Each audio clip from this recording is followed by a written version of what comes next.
एक कपल जंगल में एक दूसरे के लिए अपने प्यार का इजहार कर रहा है, लेकिन इस प्यारे पल में एक फोन के प्रमोशन की वजह से रुकावट आ जाती है। ये एक कमर्शियल है जिसे डैन डायरेक्ट कर रहा है, जो कभी एक होनहार फिल्म मेकर था। दुर्भाग्य से उसे केवल 8 साल पहले एक फिल्म डायरेक्ट करने का मौका मिला था, और तब से वह कमर्शियल्स में ही फंसा हुआ है। अपने ब्रेक के दौरान डैन अपने साथ काम करने वालों को बताता है कि वह वीकेंड पर अपनी पत्नी के साथ फैमिली केबिन में छुट्टियों पर जा रहा है। वह इस बात पर खास जोर देता है कि उसकी पत्नी हाइकिंग पर जाएगी और वह कितना खतरनाक है। काम के बाद डैन अपनी कार में बैठता है और यह कंफर्म करने के लिए एक रहस्यमयी कॉल करता है कि प्लान अभी भी चालू है। पैसेंजर सीट पर एक बैग है जिसमें आरी, डक्ट टेप और रस्सी है। घर जाने से पहले डैन नर्सिंग होम में अपने पिता माइकल से मिलने जाता है और उन्हें भी अपनी ट्रिप के बारे में बताता है। एक बार फिर इस बात पर जोर देता है कि यह कितना खतरनाक है। टीवी पर दो दोषी हथियारों के बारे में एक नई रिपोर्ट आ रही है जो अभी अभी जेल से भागे हैं। घर पर डैन अपने टूल्स के बैग को ट्रंक में एक कंबल के नीचे छिपा देता है।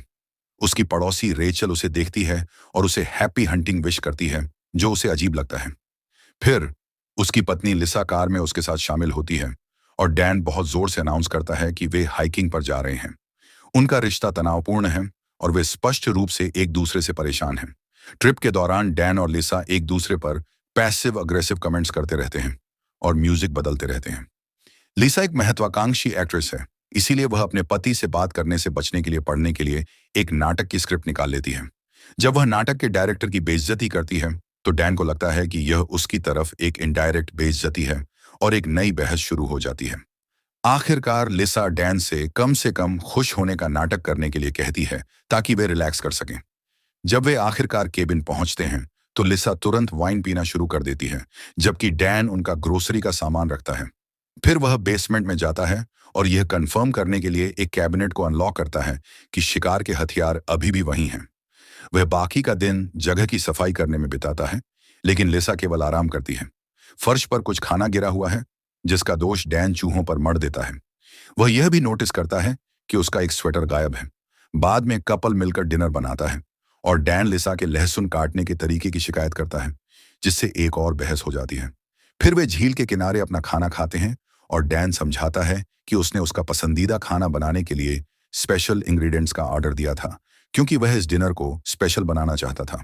हालांकि लिसा पॉइंट आउट करती है कि स्टेक उसका पसंदीदा खाना नहीं है और उनकी एक और छोटी सी बहस हो जाती है। डिनर के बाद वे स्क्रैबल खेलते हैं और लिसा परेशान हो जाती है क्योंकि डैन ऐसे अजीब शब्दों का इस्तेमाल करता है जिन्हें कोई नहीं जानता। एक छोटी सी बहस के बाद लिसा सोने चली जाती है। डैन झील के किनारे शराब पीकर गुजारा करता है। अगली सुबह डैन जंगलों में घूमकर अपने बैग में पत्थर भरता है। जब यह भर जाता है तो वह इसे नाव में छिपा देता है। इसके बाद वह ट्रंक से टूल्स निकालता है और उन्हें बेसमेंट में तैयार करता है। कुछ बहादुरी हासिल करने के लिए शराब पीने के बाद डैन एक नैपकिन पर क्लोरोफॉर्म लगाता है और बहुत धीरे धीरे लिसा के पास जाता है। जब वह हमला करने ही वाला होता है, लिसा अचानक पीछे मुड़ती है और उसकी छाती पर टेजर मार देती है, जिससे वह बेहोश हो जाता है। कुछ पलों बाद डैन होश में आता है। वह एक कुर्सी से बंधा हुआ है और उसकी पैंट गीली है क्योंकि उसने खुद पर पेशाब कर दिया है। लिसा क्लोरोफॉर्म के बारे में पूछती है और डैन नाटक करता है कि यह सफाई करने का लिक्विड है, लेकिन फिर वह टूल्स और नाव में रखे पत्थरों के बारे में पूछती है। वह बहाने बनाने की कोशिश करता है, हालांकि वे बेवकूफी भरे लगते हैं और लिसा टेबल छोड़कर चली जाती है। जब डैन अपने मुंह से आरी उठाने की कोशिश करता है तो उसका हैंडल निकल जाता है।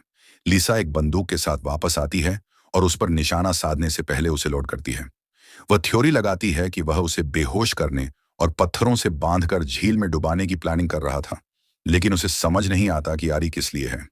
डैन समझाता है कि चूंकि लाशें तैरती हैं, इसलिए वह उसके टुकड़े टुकड़े करके पत्थरों के साथ झील में फेंकने की प्लानिंग कर रहा था। उसकी कहानी यह होगी कि वह जंगल में भटक गई और कभी वापस नहीं आई। इस प्लान को बकवास बताने के बाद लिसा जानना चाहती है कि वह उसे क्यों मारना चाहता है। इसलिए वह खुलासा करता है कि वह जानता है कि वह उसके साथ धोखा कर रही है। लिसा पॉइंट आउट करती है कि वे 2 साल से करीब नहीं आए हैं और आखिरी बार केवल उनके हाथ मिले थे। डैन भड़क जाता है और कहता है कि उसने उसे छूना बंद कर दिया क्योंकि वह हमेशा उसके हर काम की आलोचना करती थी, जिससे वह खुद को छोटा महसूस करता था। उसे एक पत्नी चाहिए, वह ऐसा महसूस नहीं करना चाहता कि उसने अपनी मां से शादी कर ली है। इससे लिसा भी भड़क जाती है और कहती है कि उसे एक मर्द चाहिए, ना कि एक बच्चा जिसके पास अपनी चीजें संभली हुई ना हो। वह यह भी खुलासा करती है कि वह भी एक प्लान के साथ इस ट्रिप पर आई थी। कल लिसा ने रेचल को बताया था कि डैन इस वीकेंड शिकार पर जाएगा, इस बात पर जोर देते हुए कि यह कितना खतरनाक था। उनकी बातचीत में हेनरी ने बाधा डाली, जो डैन का एक पुराना दोस्त था और कुछ समय जेल में बिता चुका था।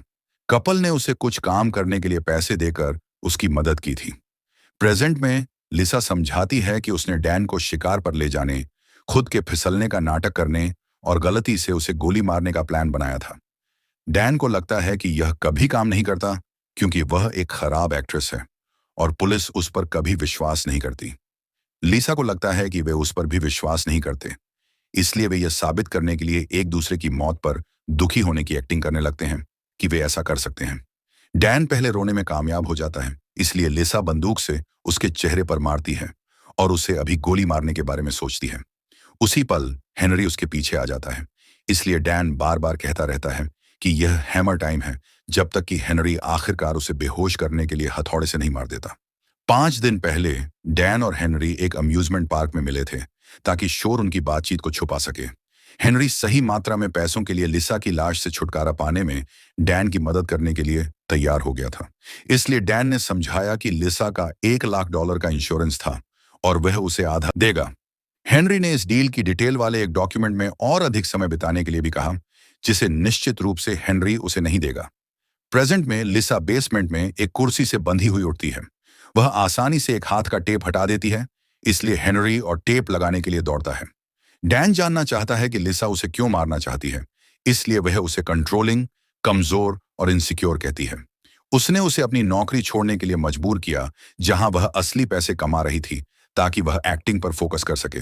लेकिन उसने अपनी फिल्म में उसे एक रोल तक नहीं दिया। वह केवल प्यार और सपोर्ट चाहती थी, लेकिन डैन ने उनके सारे पैसे, कार और घर खो दिया। अगर वह उससे तलाक भी ले लेती तो वह कभी भी कर्ज से मुक्त नहीं हो पाती। अब डैन रिएक्ट करता है और सोचता है कि वह इंश्योरेंस के पैसों के लिए उसे मारना चाहती है, उन बाकी सभी चीजों को इग्नोर करते हुए जो उसने कही थी। हेनरी मेंशन करता है कि उसे 50,000 मिल रहे हैं और लिसा उसे बताने की कोशिश करती है कि पॉलिसी वास्तव में इससे ज्यादा की है, लेकिन डैन उसके सिर को एक बैग से ढक देता है। जैसे ही लिसा सांस लेने के लिए संघर्ष करती है, हेनरी डैन पर बंदूक तान देता है और उसे बैग हटाने के लिए मजबूर करता है। लिसा खुलासा करती है कि पॉलिसी $1 मिलियन की है और अगर वह डैन को गोली मार देता है तो हेनरी को आधा देने का वादा करती है। अब एक हताश डैन और भी ज्यादा पैसों का ऑफर देता है, इसलिए लिसा वह सब कुछ देने का ऑफर देती है। एक बहस छिड़ जाती है क्योंकि वे दोनों हेनरी को चीजें ऑफर करते रहते हैं, जैसे कि एक साथ अधिक समय बिताना।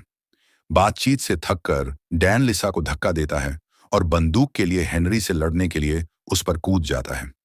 इस संघर्ष में वे एक ज्यूक बॉक्स पर गोली चला देते हैं और जब वे लड़ते हैं तो म्यूजिक बजता है। लिसा टेप हटाने में कामयाब हो जाती है और बंदूक गिरने पर उसे लेने के लिए दौड़ती है, लेकिन डैन इसके लिए उससे लड़ता है। वे एक दूसरे के चेहरे पर थूकते रहते हैं और हेनरी उन्हें शांत करने की कोशिश करता है, लेकिन बंदूक गलती से चल जाती है और वह मृत गिर पड़ता है। लिसा और डैन बहस करते हैं कि यह किसकी गलती है और डैन को एहसास होता है कि बंदूक अब उसके पास है, इसलिए वह लिसा के भागने से पहले उसे मारता है। डैन किचन तक उसका पीछा करता है और उसके द्वारा फेंके गए चाकू से बच जाता है। जब वह उसे गोली मारने की कोशिश करता है तो उसकी गोलियां खत्म हो चुकी होती हैं, इसलिए वह उसे गिराने के लिए बंदूक से मारता है। जब वह रीलोड करता है, लिसा चाकू से उसके पैर पर वार कर देती है, इसलिए डैन बदले में एक पॉड फेंकता है। यह खिड़की तोड़कर बाहर गिर जाता है, लेकिन यह डैन के लिए लिसा पर कूदने और बंदूक के लिए उससे लड़ने के लिए काफी ध्यान भटकाने वाला है। वह टेबल को उसके पैर पर धकेल देती है, जिससे होने वाले दर्द की वजह से वह बंदूक वापस पाने में कामयाब हो जाती है। डैन द्वारा चाकू फेंकने के बाद एक और पीछा शुरू होता है। बेडरूम में डैन लिसा को टैकल करता है और वे फिर से बंदूक के लिए लड़ते हैं। इस बार गलती से छत पर गोली चल जाती है। उनके झटके के लिए उन्हें एक चीख सुनाई देती है। अचानक छत टूट जाती है और 3 लोग नीचे गिरते हैं, जिससे कपल बेहोश हो जाता है। 3 दिन पहले ओल्गा, पीट और टॉड जेल से भाग गए थे। वे जंगलों में भागे, केवल रात में कैंप करने के लिए रुके। आखिरकार उन्हें केबिन मिल गया और वे आसानी से अंदर घुस गए क्योंकि चाबी दरवाजे के ऊपर थी। ये वे ही थे जिन्होंने अलमारी से कपड़े लिए और खाना खाया, जिससे जगह गंदी हो गई। ओल्गा और पीट टेबल पर गंदे हो रहे थे। जबकि टॉड उनके ठीक बगल में टीवी देख रहा था। वे कुछ दिनों के लिए केबिन में रहने के लिए सहमत हुए, जब तक कि हर कोई उनके बारे में भूल ना जाए। लेकिन जब कपल आया तो उन्हें अटारी में छिपने के लिए मजबूर होना पड़ा। ओल्ग्रा उन्हें नींद में ही मारना चाहती थी। हालांकि पीट शांति से रहना चाहता था। उसके पास एक डिब्बे में खुद को हल्का करने के अलावा कोई विकल्प नहीं था। जब वे बोर हो गए तो उन्होंने शराड्स खेला। जिस पल कपल ने छत पर गोली चलाई, उन्होंने टॉड के कूल्हे पर मार दिया, जिससे वह तब तक इधर उधर कूदता रहा जब तक कि छत टूट नहीं गई। प्रेजेंट में अपराधियों ने डैन और लिसा को बेसमेंट में कुर्सियों से बांध दिया है। उन्होंने लाश को ठिकाने लगाने से पहले हेनरी को भी लपेट दिया है। अपने विक्टिम्स को डिह्यूमनाइज रखने के लिए पीट उनका नाम रॉन और हरमाइन रखता है। वह उनसे पूछता है कि क्या हेनरी को मारकर अच्छा लगा, लेकिन वे जोर देते हैं कि यह एक एक्सीडेंट था और अब भी बहस करने लगते हैं। जब डैन अपराधियों से पूछता है कि वे क्या चाहते हैं, तो पीट समझाता है कि वह और टॉड 7 साल से जेल में थे और ओल्ग्रा उनकी करेक्शंस ऑफिसर थी। ओल्ग्रा और पीट को प्यार हो गया, इसलिए उसने उन्हें भागने में मदद की। अब पीट को कुछ पैसे चाहिए, लेकिन उसे उनकी गोलियों में केवल कुछ ही बक्स मिले। लिसा कसम खाती है कि उनके पास और पैसे नहीं हैं, क्योंकि डैन पैसों के मामले में अच्छा नहीं है, और वे फिर से बहस करने लगते हैं। फिर ओल्ग्रा ने डैन को आजाद कर दिया, ये कहते हुए कि वे एक खेल खेलेंगे जो वह और अन्य गार्ड जेल में खेलते थे। 2 कैदियों को लैंड्री रूम में फेंक दिया जाता था और उन्हें यह देखने के लिए एक घेरे में संघर्ष करना पड़ता था कि कौन पहले दूसरे पर हावी होकर नौटी काम कर सकता है। देने वाले को सिगरेट मिलती थी, लेने वाले को केवल भुगतना पड़ बचता था। टॉड बेसमेंट के फर्श पर एक घेरा बनाता है और डैन को उसमें फेंक दिया जाता है। पुरुष कुश्ती शुरू करते हैं और डैन टॉड के बंदूक के घाव पर मारने में कामयाब हो जाता है, जिससे वह घेरे से बाहर भाग जाता है। अपराधी जल्दी से उसे पकड़ लेते हैं और उसे पूल टेबल पर फेंक देते हैं, जहां वे उसकी पैंट नीचे कर देते हैं।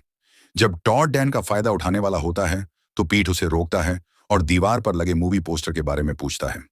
डैन खुलासा करता है कि यह वही फिल्म है जिसे उसने डायरेक्ट किया था, और पीट बहुत एक्साइटेड हो जाता है क्योंकि उसे वह फिल्म बहुत पसंद है। पीट शेयर करता है कि उसने जेल में इसे कई बार देखा और एंडिंग के बारे में शिकायत की। इसलिए डैन समझाता है कि एग्जीक्यूटिव्स ने उसे इसे बदलने के लिए मजबूर किया था। पीट द्वारा डैन के डायरेक्टिंग स्किल्स की तारीफ करने के बाद वह टॉड को आगे बढ़ने के लिए कहता है। हालांकि टॉड का प्राइवेट पार्ट काम नहीं कर रहा है और वह डैन को वापस घेरे में फेंक देता है। ओल्ग्रा उसे गोली मारने के लिए तैयार हो जाती है, इसलिए लिसा चिल्लाती है कि उसके पास एक प्राइवेट अकाउंट में $50,000 हैं। वह कसम खाती है कि सुबह बैंक खुलने पर वे यह सब ले सकते हैं। अपराधी डील मान लेते हैं और कपल को रात के लिए बांध देते हैं। बाद में ओल्ग्रा टॉड के कूल्हे से गोली निकालती है। फिर वे पैसे मिलने के बाद कपल को मारने और पकड़े बिना बॉर्डर तक पहुंचने का प्लान बनाते हैं।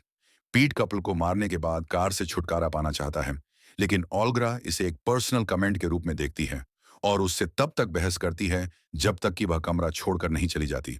बेसमेंट में लिसा को याद आता है कि वह डैन से कितना प्यार करती थी और सोचती है कि वे यहां कैसे पहुंचे। उसे एहसास होता है कि वह सीक्रेटली चाहती थी कि डैन को उसके अफेयर के बारे में पता चले, क्योंकि वह चाहती थी कि वह उनके रिश्ते के लिए लड़े, और वह माफी मांगती है। डैन कोई जवाब नहीं देता। इसके बजाय वह पूल टेबल में नेट को लात मारता है, जिससे एक गेंद गिर जाती है। फिर वह तब तक चिल्लाता है जब तक कि टॉड बेसमेंट में नहीं आ जाता और डैन उसे बताता है कि उसे वॉशरूम जाना है। उसे खोलने से पहले टॉड चेतावनी के रूप में डैन के प्राइवेट पार्ट को भींचता है। जब वह उसे वॉशरूम ले जाता है तो वह हमले से बचने के लिए सबसे पहले टॉयलेट का ढक्कन हटा देता है। जब डैन अपना काम करता है, टॉड डरे हुए लिसा को I am not touching you game से चिढ़ाता है। जल्द ही डैन बाहर आता है और टॉड नोटिस करता है कि उसका एक पैर नंगा है। डैन उस पूल बॉल से उस पर वार करता है जिसे उसने अपने मोजे में छिपा रखा था, ताकि वह उसे बेहोश कर सके। बाद में डैन टॉड का चाकू लिसा को देता है और चुपके से ऊपर जाता है, जहां पीट ओल्ग्रा से माफी मांग रहा है और वह फिर से नौटी होने के लिए कहती है। जल्द ही लिसा खुद को आजाद कर लेती है और ऊपर भी चली जाती है। जब टॉड बहुत लंबा समय लेता है तो पीट और ओल्ग्रा बेसमेंट में जाते हैं और उसे जगाते हैं। उसी पल लिसा बाहर भागती है और शोर अपराधियों को अलर्ट कर देता है, जो तुरंत उसके पीछे आते हैं। ग्रुप कपल को ढूंढने के लिए अलग हो जाता है, इसलिए लिसा कार को चेक करने का मौका लेती है। दुर्भाग्य से चाबियां वहां नहीं हैं, इसलिए उसे उन्हें ढूंढने के लिए वापस अंदर जाना पड़ता है। उसी समय टॉड की टॉर्च की बैटरी खत्म हो जाती है और वह भी घर वापस आ जाता है। इसलिए वह लिसा को रंगे हाथों पकड़ लेता है। वह उससे चाकू छुड़वाता है और यह अनाउंस करने से पहले कि डील खत्म हो चुकी है, नाव की चाबियां ले लेता है। जैसे ही डैन धीरे धीरे पास आता है, एक हताश लिसा टॉड को बताती है कि वह प्रेग्नेंट है और उसने पहले कुछ नहीं कहा क्योंकि डैन पिता नहीं है। टॉड उस पर विश्वास नहीं करता और वैसे भी उसे गोली मारने ही वाला होता है। इसलिए डैन उस पर कूद जाता है और एक मूर्ति से उसके कंधे पर वार कर देता है। बंदूक गिर जाती है और इसके परिणाम स्वरूप चली गोली अलग्रा और पीठ को अलर्ट कर देती है। फिर टॉड डैन को मुक्का मारता है और मूर्ति को उसके सिर पर फेंकता है, जिससे वह गिर जाता है। डैन बंदूक के लिए पहुंचता है और टॉड इसके लिए उससे लड़ता है। इसलिए लिसा उसके कान का एक टुकड़ा काटने के लिए उसके पीछे दिखाई देती है। टॉड उसे धक्का देता है और डैन बंदूक पकड़ लेता है, लेकिन टॉड तेजी से आगे बढ़ता है और उस पर फिर से हमला करता है। उसे निहत्था करने के बाद उसे कुछ बार मारता है और उसे पेंट्री में फेंक देता है। टॉड लिसा को भी एक कैबिनेट में फेंक देता है। इसलिए वह ब्लीच की बोतल पकड़ती है और उसकी आंखों पर स्प्रे कर देती है। फिर लिसा उसके सिर पर एक जर तोड़ती है और लात मारने से पहले उसका चेहरा टूटे हुए शीशे पर रगड़ती है। टॉड उसका पैर पकड़ लेता है और उसे टेबल पर फेंकने के लिए उठा लेता है। इसके बाद वह एक लैंप से कुछ केबल लेता है और उसका गला घोंटना शुरू कर देता है, लेकिन जब वह डैन को बंदूक की तरफ भागते हुए देखता है तो रुक जाता है। जब पुरुष फिर से लड़ते हैं, लिसा चाकू लेने के लिए दौड़ती है और टॉड की पीठ में छुरा घोंप देती है। उसकी मांसपेशियां इतनी मोटी हैं कि उसे बिल्कुल भी फर्क नहीं पड़ता, इसलिए लिसा और चाकू पकड़ती है और उसे कई बार घूमती है। जब टॉड आखिरकार उसके पीछे जाने के लिए मुड़ता है तो डैन एक मूर्ति से उसके सिर पर वार कर देता है। टॉड चलता रहता है और डैन बंदूक लेने के लिए दौड़ता है, जिसमें कोई गोली नहीं बची है। डैन अचानक गिरने से पहले हैरी पॉटर को कोड करता है। अन्य अपराधियों को आते देखकर कपल ऊपर छिपने के लिए दौड़ता है। कोठरी में डैन खुद को हर चीज के लिए दोषी मानता है, क्योंकि जब चीजें बिखरने लगीं तो उसने हार मान ली थी। वह लिसा को नाव की चाबियां देता है और बच्चे की सुरक्षा के लिए उसे उसके बिना जाने के लिए कहता है। हालांकि लीजा बताती है कि उसने टॉड को धोखा देने के लिए हमल का झूठ बोला था और वो हकीकत में हामला नहीं है। डीन उसकी अदाकारी की तारीफ करता है। इसी दौरान पीट उन तक पहुंचने वाला होता है, लेकिन डीन अचानक उस पर हमला कर देता है और वो दोनों वहां से भाग निकलते हैं। जैसे ही लीजा बाहर आती है, अलेग्रा उसे पकड़ लेती है और गोली मारने की कोशिश करती है, मगर डीन उसे धक्का देकर गिरा देता है। पीट खिड़की से कूदकर डीन पर हमला करता है और उसे बुरी तरह मारने लगता है। लीजा एक रैक उठाकर पीट पर वार करती है, लेकिन टॉड उसे दोबारा पकड़ लेता है। पीट रैक का दस्ता तोड़कर डीन के हाथ में घोंप देता है और फिर लॉन मूवर चलाकर उसका सर ब्लेड में डालने की कोशिश करता है। डीन खुद को बचा लेता है, लेकिन उसकी चंद उंगलियां कट जाती हैं। अचानक एक गाड़ी आकर पीट को टक्कर मारती है। गाड़ी से माइकल निकलता है, जो डीन का वालिद है। माइकल बंदूक उठाकर टूड को मार देता है। जब वो पीट को गोली मारने लगता है तो अलेग्रा पीछे से उस पर हमला कर देती है। पीट माइकल को काबू कर लेता है और आखिरकार उसे लॉन मूवर पर फेंककर कत्ल कर देता है। डीन और लीजा गाड़ी में फरार होने की कोशिश करते हैं, लेकिन पीट उन पर गोलियां चला देता है। दूसरी तरफ अलेग्रा जख्मी हालत में घर के अंदर जाती है। डीन वहां पहुंचकर उसका सामना करता है। अलेग्रा पहले रहम की भीख मांगती है, लेकिन फिर उसे गालियां लेने लगती है। गुस्से में आकर डीन उसके चेहरे पर गोली मार देता है। लीजा कश्ती तक पहुंच जाती है और उसे चलाने की कोशिश करती है। कुछ देर बाद कश्ती चल पड़ती है, लेकिन पीट भी वहां पहुंच जाता है और उसके साथ कश्ती में सवार हो जाता है। लीजा मदद के लिए चीखती है, जबकि डीन भी किसी तरह कश्ती तक पहुंच जाता है। दोनों के दरमियान शदीद लड़ाई शुरू हो जाती है। पीट ताकतवर साबित होता है और डैन का गला घोंटने लगता है। लीजा पीछे से उस पर हमला करती है, फिर दोनों मिलकर पीट को काबू कर लेते हैं। आखिरकार वो उसे पानी में धकेल देते हैं, जहां पत्थरों से भरा बैग उसे नीचे खींच लेता है और वो डूब जाता है। मगर रस्सी डैन के पांव में भी फंसी होती है, इसलिए वो भी पानी में खींचा जाता है। लीजा उसे छोड़ने से इनकार कर देती है और बड़ी मुश्किल से उसे वापस कश्ती में खींच लाती है। इस तरह डैन की जान बच जाती है। बाद में डैन पुलिस को फोन करता है। दोनों एक दूसरे से माफी मांगते हैं और फैसला करते हैं कि अब वो अपनी जिंदगी के मसाइल का सामना करेंगे। जब पुलिस और मीडिया वहां पहुंचते हैं तो डैन और लीजा खुद को मासूम मुतासिरीन के तौर पर पेश करते हैं। उनकी कहानी पूरे मुल्क में मशहूर हो जाती है। कुछ अरसे बाद उनकी जिंदगी पर एक फिल्म बनाई जाती है। डैन इस फिल्म को डायरेक्ट करता है, जबकि लीजा उसमें मरकजी किरदार अदा करती हैं। फिल्म में उन्हें बहादुर हीरोज के तौर पर दिखाया जाता है। आखिरकार दोनों अपनी नई कामयाब जिंदगी का आगाज करते हैं और खुशी से एक दूसरे के साथ रहने लगते हैं।